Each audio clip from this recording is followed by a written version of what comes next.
بسم اللہ الرحمن الرحیم۔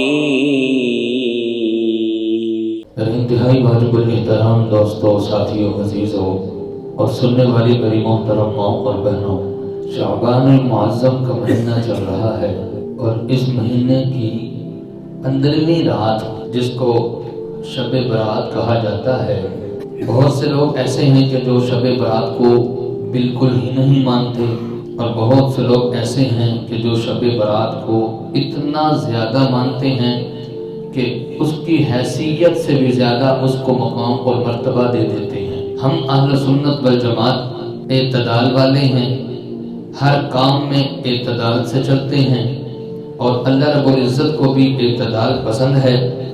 اللہ نے اس امت کو بنایا بھی اعتدال والی ہے۔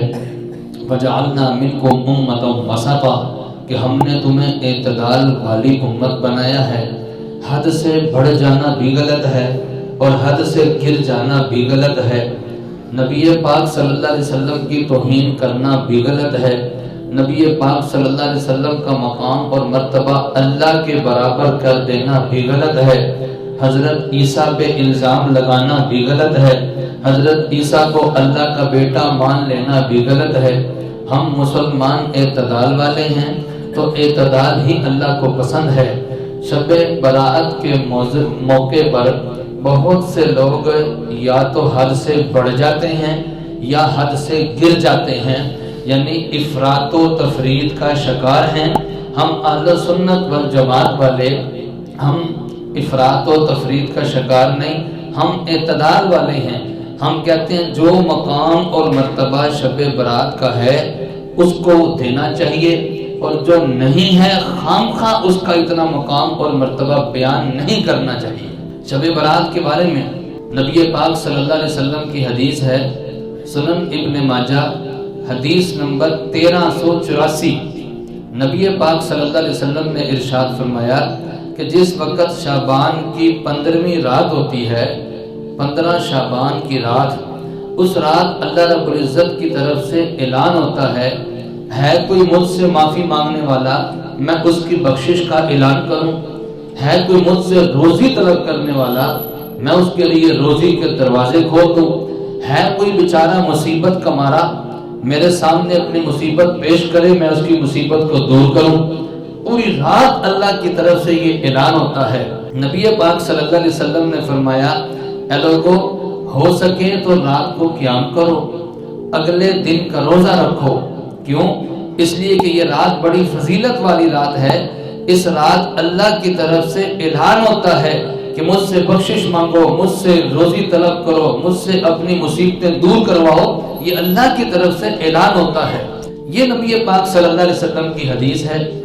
اور اسی طرح ایک حدیث بہقی کے اندر نبی پاک صلی اللہ علیہ وسلم نے ارشاد فرمایا، اس رات میں اللہ رب العزت بنو کلب، ایک قبیلہ تھا عرب کا، اور سب سے زیادہ بکریاں بنو کلب قبیلے کی سمجھی جاتی تھی، اور تھی بھی انہی کی۔ بنو کلب قبیلے کی اتنی زیادہ بکریاں تھی کہ اگر کسی پہاڑ پہ چڑھ جاتی تو پہاڑ چپ جاتا تھا، اتنی زیادہ بکریاں تھی۔ ورنہ پہاڑ اتنا بڑا ہوتا ہے کہ اس کے اوپر عوام چڑھ جائے تو چھوٹی سی نظر آتی ہے، پہاڑ بڑا ہے، اور اس قبیلے کی بکریاں اتنی زیادہ تھی کہ جب وہ پہاڑ پہ چڑھتی تھی تو بکریاں ہی بکریاں نظر آتی تھی، پہاڑ چھپ جاتا تھا۔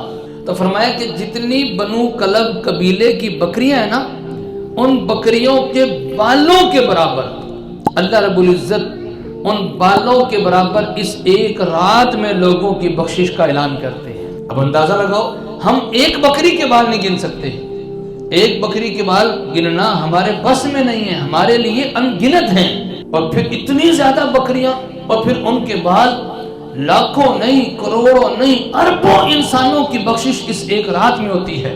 تو فضیلت والی رات تو ہے۔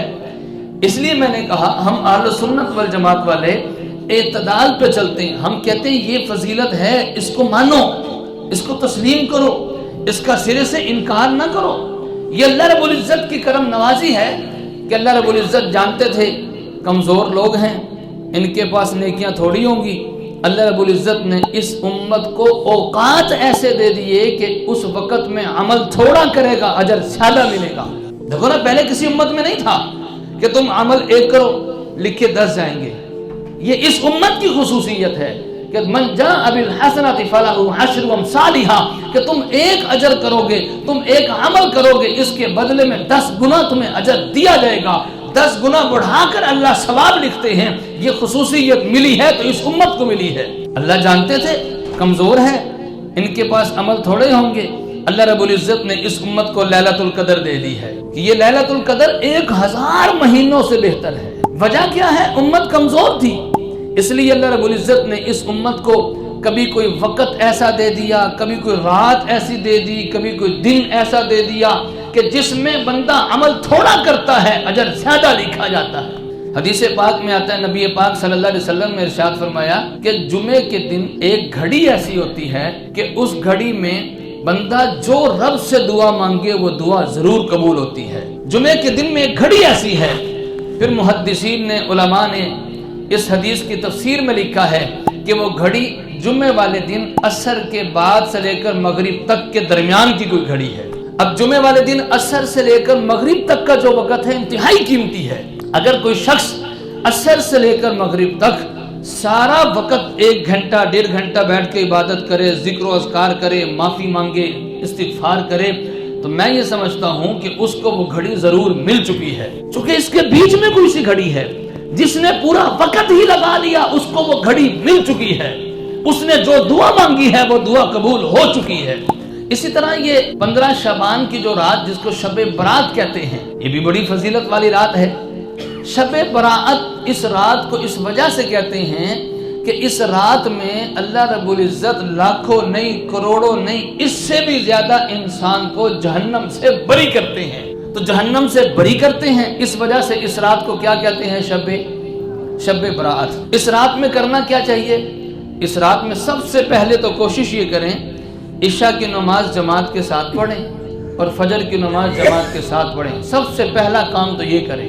اس کے بعد ہو سکے جتنا بھی آسانی سے رات کو جاگ کے عبادت کی جا سکے تو رات کو جاگ کے عبادت کر لیں۔ اگر نہیں ہمت ہے رات کو جاگ کے عبادت کرنے کے لیے تو کم از کم یہ ہے کہ عشاء کی نماز جماعت کے ساتھ ادا کریں اور فجر کی نماز جماعت کے ساتھ ادا کریں۔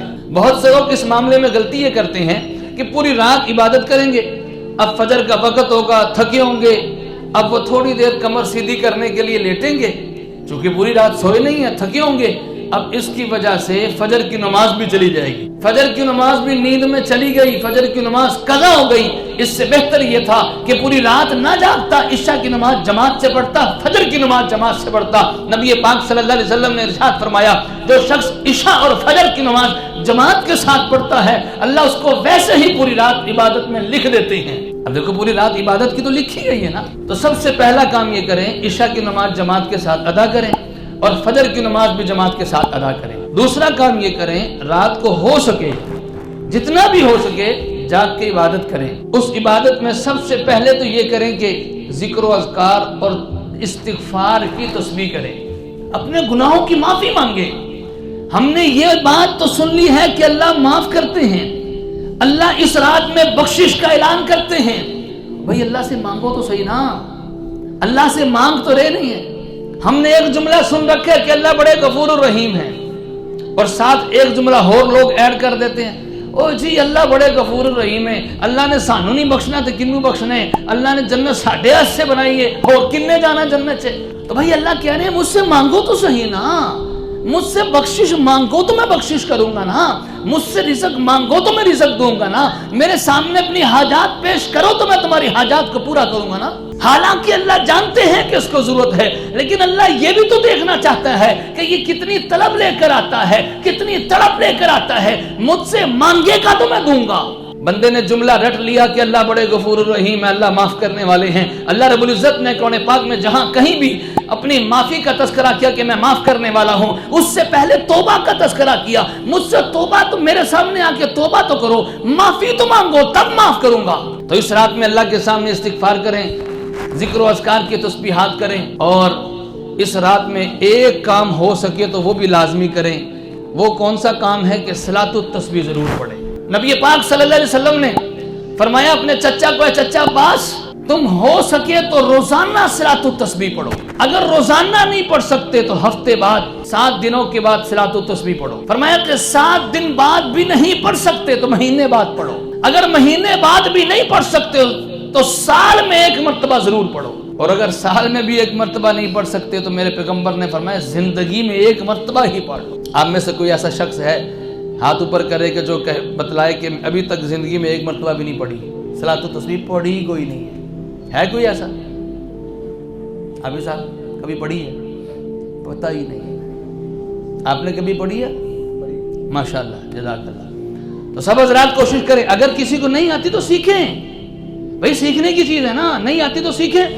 دنیا کا ہر کام سیکھتے ہیں، دنیا میں کوشش یہ ہوتی ہے کہ بندہ ہر فن مولا بنے، تو پھر یہ بھی تو سیکھنے کے کام ہیں، یہ بھی سیکھیں، اس کو کریں۔ بعض لوگ ایسے جماعت کے ساتھ کھڑے ہو جاتے ہیں، جی پیچھے اس امام کے اللہ اکبر صلاۃ التسبیح جماعت کے ساتھ پڑھ رہے ہیں۔ یاد رکھنا مکروہ ہے یہ، صلاۃ التسبیح کی جماعت جائز ہی نہیں ہے۔ پتہ نہیں آج کل کی عورتوں کو کس نے سمجھا دیا کہ صلاۃ التسبیح کی جماعت پڑھنے کے لیے ساری جا رہی ہیں، آج آنمی داں تم ہی چل لیے تھے، آج جی شیداں تم ہی چل میرے نال، ایسے جم کٹھا کر کے عورتوں کا مجمع جا رہا تھا صلاۃ التسبیح پڑھنے کے لیے۔ اور اس سے بھی غلط بات یہ ہے کہ وہاں پر جماعت کروانے والی بھی عورت ہوتی ہے۔ یہ عورت کو کس نے مقام دے دیا کہ تو امام بن کے مصلی پہ کھڑی ہو جائے؟ 2 مکروہ کام کٹھے کر لیے انہوں نے، نمبر 1 جماعت ہو رہی ہے، اور نمبر 2 جماعت کروانے والی بھی عورت ہے۔ تو اس لیے یاد رکھیں کہ صلاۃ التسبیح کی جماعت جائز ہے۔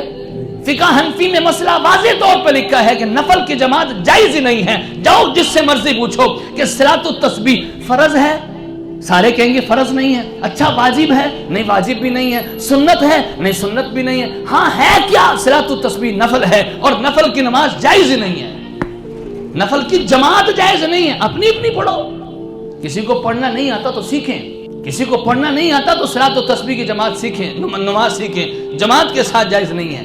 اس رات میں ایک کام یہ بھی کریں، اس رات میں ایک کام تو صلاۃ التسبیح کا بتلایا، ذکر و اذکار تسبیحات استغفار کی تسبیح بتلائی، اور اس رات میں قرآن پاک کی تلاوت جتنی ہو سکے وہ کریں۔ یہ جو اپنی طرف سے بتلا دیا جاتا ہے کہ 4 رکعتوں والی نماز ہے اور اس میں پہلی رکعت میں یہ پڑھنا ہے، دوسری میں یہ پڑھنا ہے، تیسری میں یہ پڑھنا ہے، اور بعضوں نے یہ سمجھ لیا کہ اگر اس رات میں ہم عبادت کر لیں گے تو پوری سال کی نمازیں کی چھٹی، جتنی بھی نمازیں قضا ہوئی بس ساری نمازوں کی قضاء عمری ہو گئی۔ یہ بات بالکل غلط ہے۔ میں نے کہا نا کہ ہم اعتدال والے ہیں، اہل سنت والجماعت اعتدال والے ہیں، نہ تو ہم اس رات کا انکار کر رہے ہیں اور نہ اس میں اپنی طرف سے چیزیں ایڈ کر رہے ہیں۔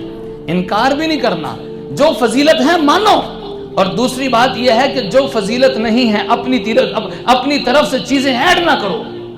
اس رات میں روحیں آتی ہیں، بیوہ عورت بن سنور کے بیٹھ جائے، چونکہ اس کے خامند کی روح آئے گی، اس کے سامنے دلہن بن کے بیٹھی ہوگی، روحیں آئیں گی، آ کے ڈراتی ہیں، پٹاخے جلا کے روحوں کو دور کرو، اس رات میں فلاں کھانا بناؤ، ہمارا فلاں مردہ تھا اس کو فلاں چیز پسند تھی، اس کو فلاں چیز بناؤ۔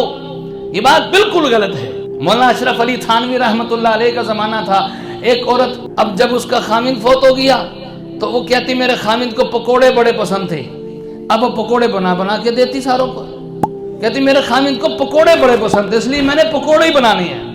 بعضوں کو ہوتا ہے نا اس کو فلاں چیز بڑی پسند تھی میں نے فلاں چیز ہی بنانی ہے۔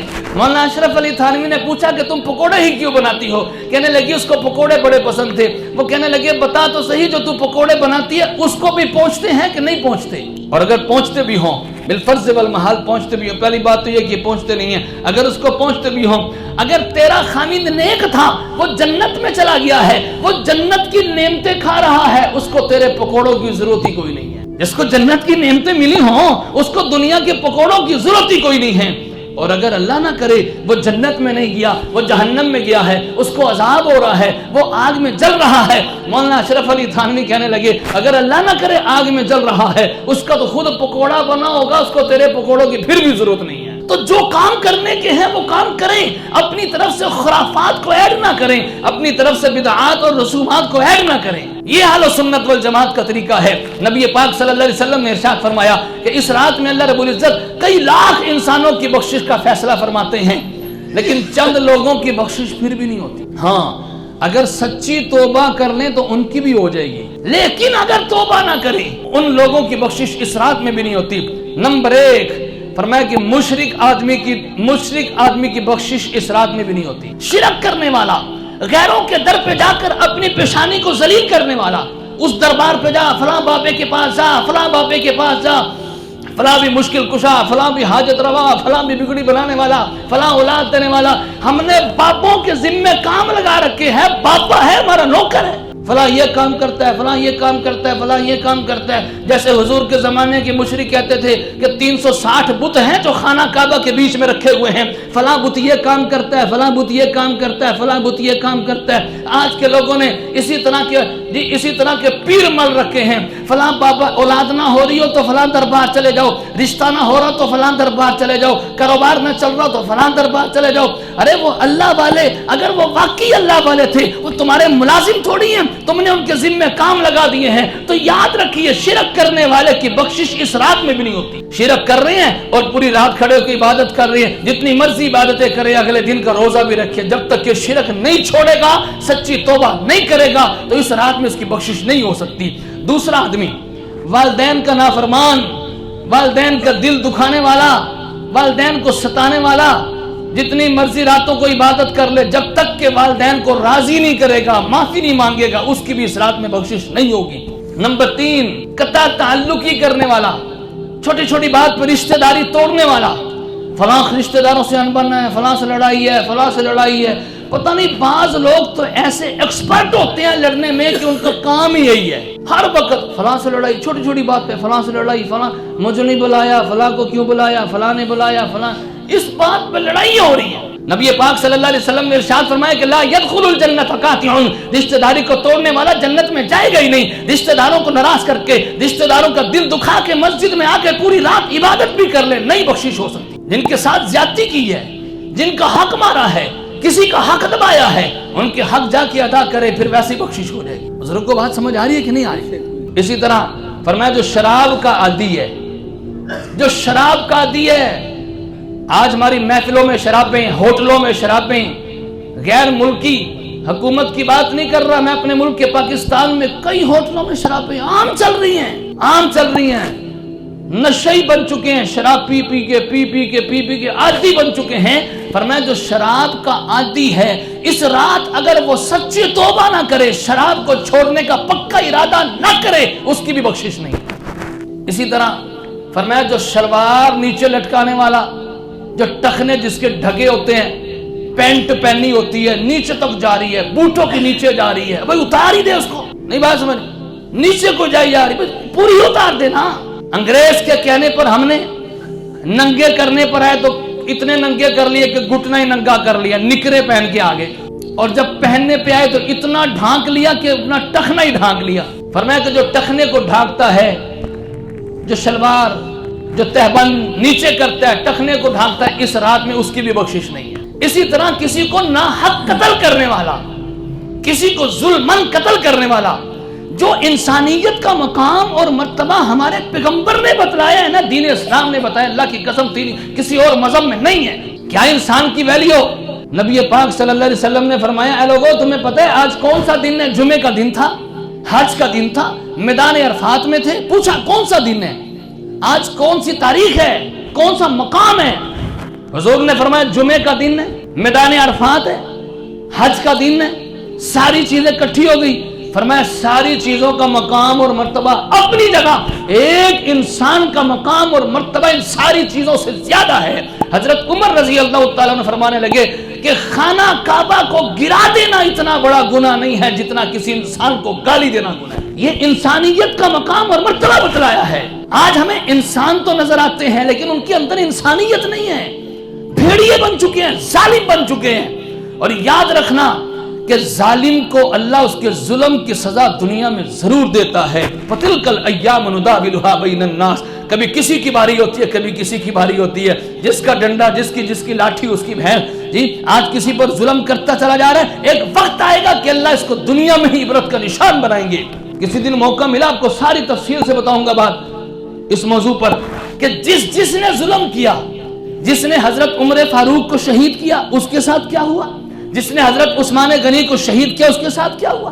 جس نے حضرت حسین رضی اللہ تعالیٰ عنہ کو شہید کیا، جس نے حضرت علی المرتضیٰ کو شہید کیا، شروع سے لے کر آج تک جس نے کبھی کسی کے ساتھ ظلم کیا ہے اللہ نے کبھی اس کو سکون سے سونے دیا ہی نہیں ہے۔ بہنوں کے ساتھ ظلم، بھائیوں کے ساتھ ظلم، رشتہ داروں کے ساتھ ظلم، امی ابو کے ساتھ ظلم، ایک دوسرے کے ساتھ ظلم زیادتی کرنے والا، فرمایا کسی کے ساتھ ظلم زیادتی کر دل میں کینہ رکھنے والا، دل میں کسی کی نفرت رکھنے والا، اس کی بھی اس رات میں بخشش نہیں ہوگی۔ مجھے بتلاؤ کتنے بد نصیب ہیں یہ لوگ کہ جو راتوں کو عبادت بھی کر رہے ہوں، اگلے دن کا روزہ بھی رکھ رہے ہوں، لیکن پھر بھی ان کی بخشش نہ ہو، پھر بھی ان کے لیے مغفرت کا اعلان نہ ہو۔ ہاں ان چیزوں سے سچی توبہ کرے، معافی مانگے، اب اللہ کی رحمت سے امید ہے اللہ بڑے سے بڑے گناہ کو بھی، بڑے سے بڑے جرم کو بھی اللہ رب العزت معاف فرما دیتے ہیں۔ اللہ سے دعا سمجھ بھی عطا فرمائے، دین پہ عمل کی توفیق عطا فرمائے، آمین۔ وآخر دعوانا الحمدللہ رب العالمین۔